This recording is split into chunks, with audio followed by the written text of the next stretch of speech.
Hello दोस्तों, स्वागत है आपका हमारे यूट्यूब चैनल में। अक्सर लोग ये सोचते हैं कि हम कितना भी पैसा कमा ले तो मंथ एंड होते ही हमारे पास कुछ भी सेव करने के लिए कुछ बचता ही नहीं है और हम अगले महीने की सैलरी आने पर वेट करते हैं। तो हम सेव क्यों नहीं कर पाते हैं? तो इसका जवाब जानने के लिए हमें 2500 साल पीछे जाना होगा।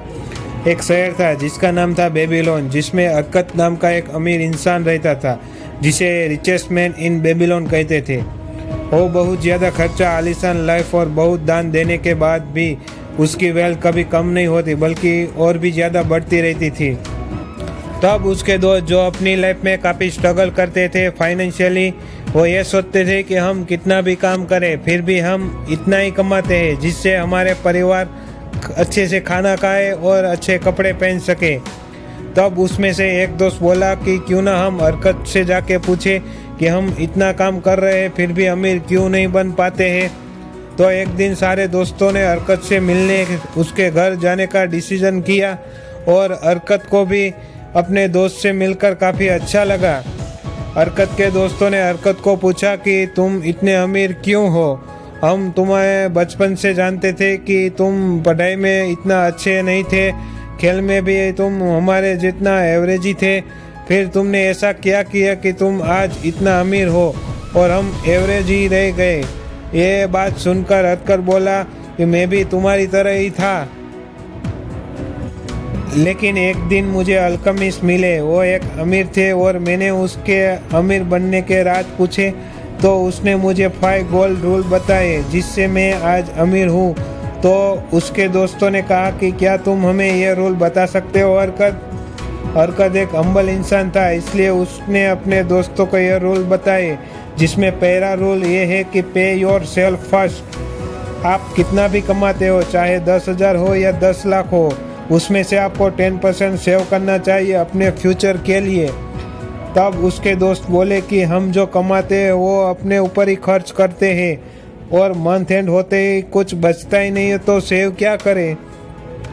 तब हरकत ने कहा कि तुम जब खाना खाते हो तब बाजार जाकर सब्जी वाले को पैसा देते हो, कपड़े पहनते हो तब तुम टेलर वाले को पैसा देते हो।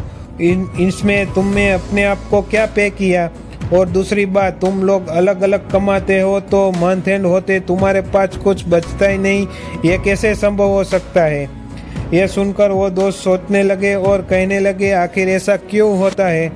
तब हरकत ने दूसरा रूल बताया, लिव बिलो योर मीन। अपने ज़्यादातर खर्चे को कम करें। ज़्यादातर लोग जब उसके पास पैसे आते हैं तो अपने आप को अपग्रेड करने लगते हैं, यानी कि जब उसके पास एक अच्छा खासा मोबाइल होता है और मार्केट में एक न्यू मोबाइल आता है तब वो उसको तुरंत ही खरीद लेते हैं बिना कुछ ज़रूरत जाने, और वो उसे तुरंत ही खरीद लेते हैं बिना कुछ जाने समझे। और उसे जब ये पूछते हैं कि ऐसा तुमने क्यों किया तो वो बोलते हैं कि हम टेक्नोलॉजी के साथ चलते हैं। हरकत कहता है कि हमें नीड्स और वांट्स में फ़र्क पता होना चाहिए। और हरकत आगे तीसरा रूल बताता है, make your money work for you. हरकत कहता है कि आप सेविंग करके अमीर कभी नहीं बन सकते बल्कि उसे आपको इन्वेस्ट करना ही होगा। हरकत कहता है कि जब आप गोल्ड कॉइन सेव करते हो तब आप उसे अपना गुलाम बनाइए ताकि वो अपने लिए और ज़्यादा कॉपर के सिक्के बना पाए और फिर आप उसे री इन्वेस्ट करके और ज़्यादा सिक्के बनाएं। ऐसे करते आप एक दिन ज़रूर अमीर बन जाएंगे। आपका हर एक पैसा आपको और पैसा कमा के देगा। Rule number 4, protect your capital. Babylon शहर अमीर इसलिए बना रहा कि उसने अपने चारों ओर किले की बड़ी बड़ी दीवार बना के रखी हुई थी। इसी तरह आपको अपने पैसे को हर नुकसान से बचा के रखना चाहिए, क्योंकि आपने वो पैसे लूज कर दिए तो भविष्य में जो पैसे आप कमाने वाले हो उसे भी आप गवा दोगे। वॉरेन बफे का कहना है कि इन्वेस्टमेंट का फर्स्ट रूल है नेवर लूज योर मनी। हरकत अपने दोस्तों को यही कहता है कि अपने प्रिंसिपल अमाउंट को सेफ रखना चाहिए, उसे अच्छी तरह से सोच समझ के इन्वेस्ट करना चाहिए।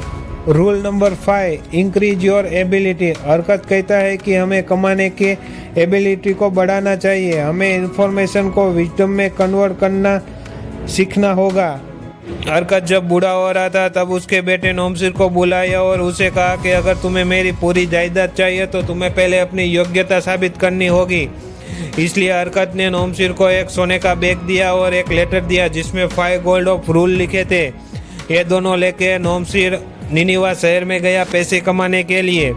उसे 2 आदमी मिले जो कह रहे थे कि यहाँ पर रेस हॉर्सिंग होती है। वहाँ पर मैं एक ऐसे घोड़े वाले को जानता हूँ जो इस रेस को जीत सकता है, पर लेकिन मेरे पास उतने पैसे नहीं है लगाने के लिए। क्या तुम इस रेस में पैसे लगाओगे नोमसिर? तो नोमसिर को यह आइडिया अच्छा लगा और नोमसिर ने उस घोड़े वाले पे पैसा लगाया। रेस शुरू हुई और नोमसिर में जो पैसे लगाए थे वो सारे डूब गए। बाद में कई दिनों बाद पता चला कि वो आदमी उस घोड़े वाले के साथ मिला हुआ है और ऐसे ही नए लोगों को अपनी जाल में फंसा के लूटते हैं। इसी तरह एक और आदमी मिला जो बोल रहा था कि हमारे बाजू के गांव में एक दुकान सेल हो रही है काफ़ी सस्ते दाम में, हम वो खरीद लेते हैं और उसके जो अंदर सामान पड़ा है उसे बेचकर हम अच्छा प्रॉफिट कमा लेंगे। लेकिन अभी मेरे पास वो सामान खरीदने के लिए पैसे नहीं है, मैं शहर जाके वो पैसे लेके आता हूँ, इसलिए अभी तुम ये सब सामान खरीद लो। तो नोमसिर ने वो सब सामान खरीद लिया। वो आदमी शहर जाके वापस आया ही नहीं है।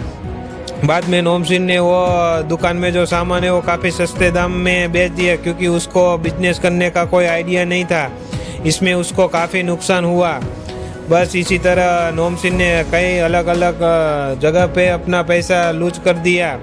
एक दिन वो ठग हार के बैठा था तब उसको वो लेटर याद आया जिसमें 5 गोल्ड ऑफ रूल लिखे थे, जिसमें पहला रूल ये है कि अपनी कमाई मिलते ही उसमें से 10% सेव करें अपनी भविष्य के लिए।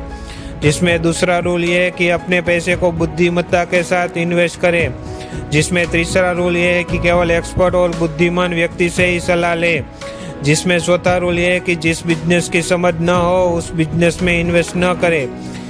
पांचवा रूल ये है कि ज़्यादा कमाने के चक्कर में ज़्यादा रिस्की और गैम्बलिंग वाले बिजनेस में ना पड़े।